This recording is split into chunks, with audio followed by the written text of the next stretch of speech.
Guys, in this video we have got a brand new chassis from our Arrma Notorious. Now this is the Mojave chassis. This is the longest chassis that they make for the 6S cars. Now the Notorious is one of my favourite cars to drive. It does stunts really well, but one of the latest releases from Arrma is their new Outcast V2.5 4S, and it is really tempting me, but I think if I get that, it's sort of going to make the Notorious a bit redundant. It's going to be the bigger, heavier car. I'm thinking by fitting this, it should oh dear. It should, sort of, there you go, repurpose the car into something a little bit different, a longer wheelbase, off-road speed basher. So I've taken most of the gubbins out of there already, look. Got the centre transmission already out, and I've fitted a new motor in there. That is a Surpass 1650 4292, and then I'm going to chuck this Max 6 ESC in there. That means that this thing will be able to do 8S. But for now, let's get the front and the rear end off, get it onto this new chassis, and then see where we are.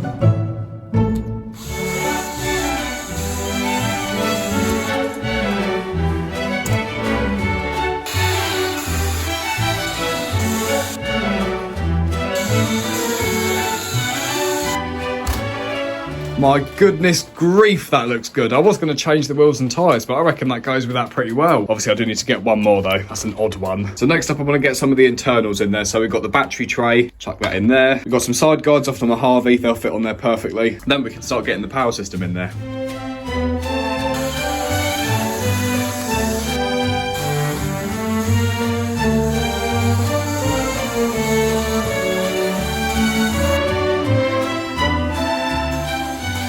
Guys, this thing is looking brilliant with that wing on there and the side guards really starting to come together. So next up, I've got the chassis braces. We've got the centre one there, got the front one to chuck in there, and then the main bit, the power system.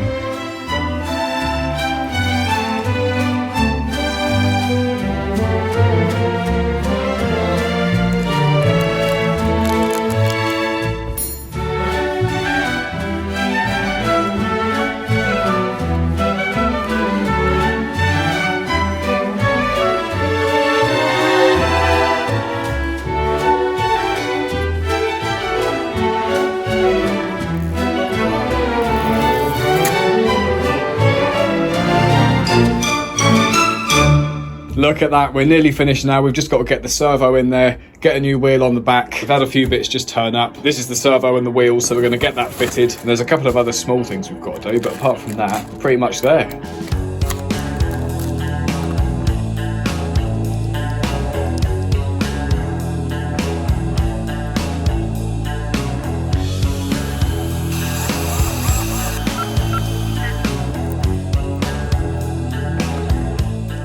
There we go, servo's in there. So next up, I've got a couple of finishing touches. I've got some CVD drive shafts for the back, and we've also got to fit this front bumper. So we're going to start off with the drive shafts, and I would just like to say a thanks to Kurt from Kurt's RC TV. There's a link to his channel below. He actually sent me these drive shafts and all these arms, wheels and tyres, and a load of other stuff as well. So massive thanks to him for sending these over. We'll get these fitted, take it out for a quick test run, and then in the next video, we'll fit the body shell.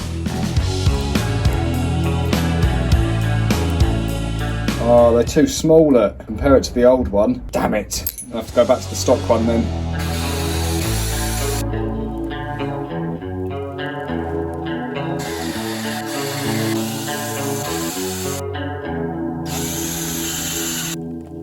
So it is a bit of a shame about those drive shafts, but the rest of it went together perfectly. So we're going to take it out for a quick test run. Obviously, we haven't got a body shell for it yet, but we're going to sort one of them out for the next video. But for now, let's just take it out and see if it works. Welcome to Noble.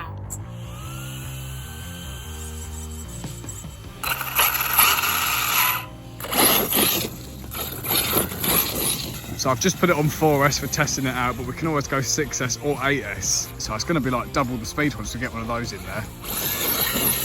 But it's built for the jumps, so might as well test it.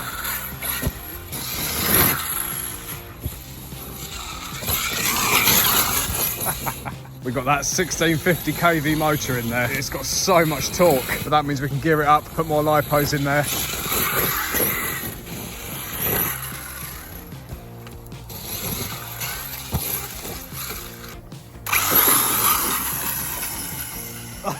Guys, it works, and it was really nice to drive. It handled really well, so I can't wait for the 6S batteries to turn up. I've ordered a CNHL 5000 milliamp 6S, so that should give it loads of power. So the last thing to do is to find a body shell, and there's not really that many options for this thing. I've seen quite a lot of people fit the HPI Savage vintage body, but I want to go with something a little bit different. I'm thinking maybe Italian 6S shell, and then we can just extend it a little bit at the back. If you've got any ideas, make sure to drop me a comment, because I'm a bit stuck. I don't really know. If you are wondering on the exact setup of this car, I'll go through it quickly. So we've got an e-tronics 21 kilo servo, max 6 ESC, and the 1650 rocket motor. That's a 4292mm. I've gone for an 18 tooth pinion. I've got the scorched RC shock standoffs. They're a really nice upgrade. I always break the stock ones. And I've got these on here, and we've sent this super high at the skate park back when it was short wheelbase, and they've taken it perfectly. I've also got them on the jump car. We've got the 4S backflip tyres. I went for a Creighton 6S wing, and obviously it's got the Mojave 6S chassis on there